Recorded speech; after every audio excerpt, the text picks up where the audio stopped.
Hey guys, welcome to my channel. My name is Mildred. In today's video I'm going to be doing a makeup look for you guys, as you can see right here. So if you're interested, stay tuned and let me show you how I achieved that look. The first thing I did is my brows. I typically don't do my brows first, but for this video I decided to try something new just to see if I would like it. And for this I just took some dark brow product and I applied it, drawing the brow into the shape that I desired. And after this I just took some concealer and I made sure the concealer is lighter than my skin tone, just so that it can give my eye that pop factor. So you just want to take your concealer and trace it where you want it to be, just to make sure that you have the most perfect brow that you can achieve. I know you can never really achieve something perfect, but here we are going for that perfect brow. As you can see, I'm taking my sweet time. I'm just trying here to make it as seamless as possible. After doing my brow, I went in with my foundation. This is my favorite foundation by Milani Cosmetics, and as you can see, it's quite a good match for my skin tone. Not quite perfect, but it's almost there. So you just want to smear your foundation all over your face, and make sure you stamp the brush onto your face. You do not swipe, because swiping is going to give you those harsh lines that you want to avoid. So stamping the brush is going to give you that perfect seamless look that you are going for. And this was the difficult part for me, because usually when I do my brows after foundation, I would just put the foundation all over. I wouldn't care. I wouldn't have to be careful with my eyebrows. But here, as you can see, I need to move meticulously so that I do not mess up my brow. And this is one of the reasons why I do not like this method of doing your brows first. Anyway, I digress.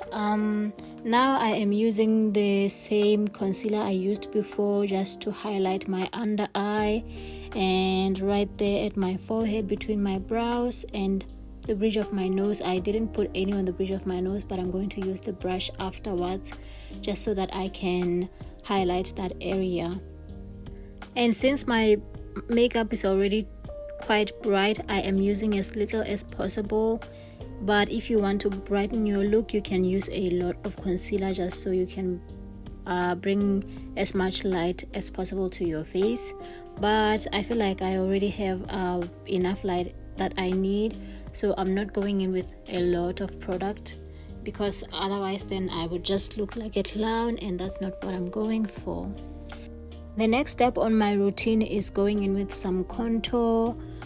Contour is going to help define your face. You want to place that on top of your cheekbones as well as your forehead, and finally I also like to place it right below my jawline.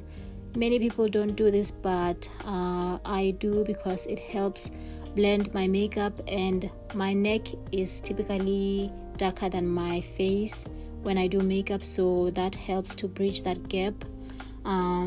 So you want to use contour for that purpose, as well as just to define your face, give you that snatched look. And remember to always blend as much as you can.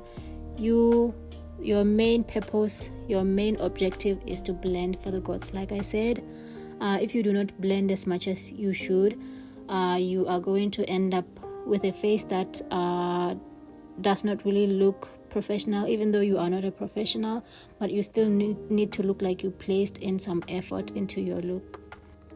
You can also contour your nose, but I typically don't do that. I don't know why, but I just never got into it.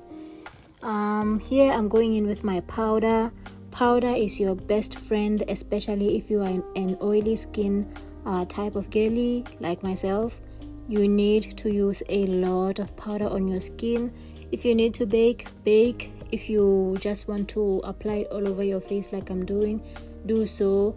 I feel like either way works, and I feel like this method works for me because it saves a lot of time. You don't need to keep going back and forth doing the same thing. So just put that powder on and just blend as you go.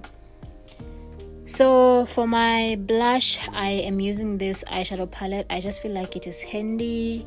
It can do a lot of I can use it for a lot of steps. So I use it for my blush, I use it for my highlighter, I use it also for my eyeshadow, which is what it was intended for. But if you do not have options for these other products, you can always use your eyeshadow. As you can see, I just did some blush. Now I'm doing some highlighter. I use a goldish shade for my highlighter. I highlight my cheeks, my forehead, as well as the bridge of my nose. And here I'm going in with some eyeshadow. You want to start your eyeshadow with a base transition shade. Doing your eyeshadow is one of those steps that can either make or break your look. So you want to make sure you blend, and I mean blend here because you really can go wrong, and it takes just one step for you to go wrong.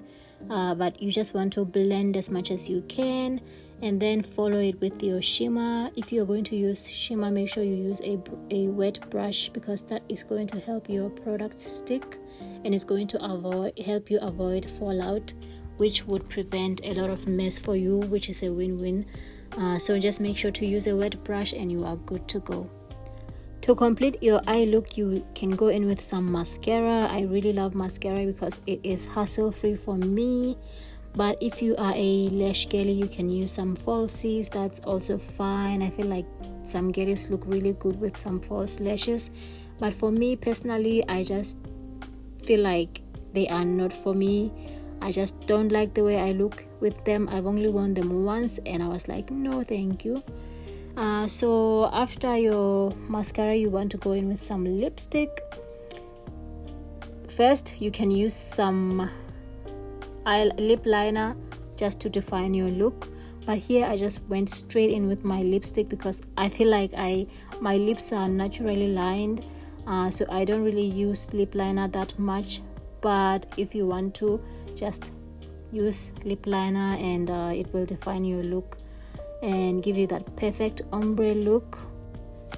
And this would be your final step. You can call it a day, or if you are extra, you can go in with some setting spray just to make sure that you lock in your makeup, especially if you're going to be wearing it for a long time, just so that you do not have to deal with it breaking or anything like that during the day.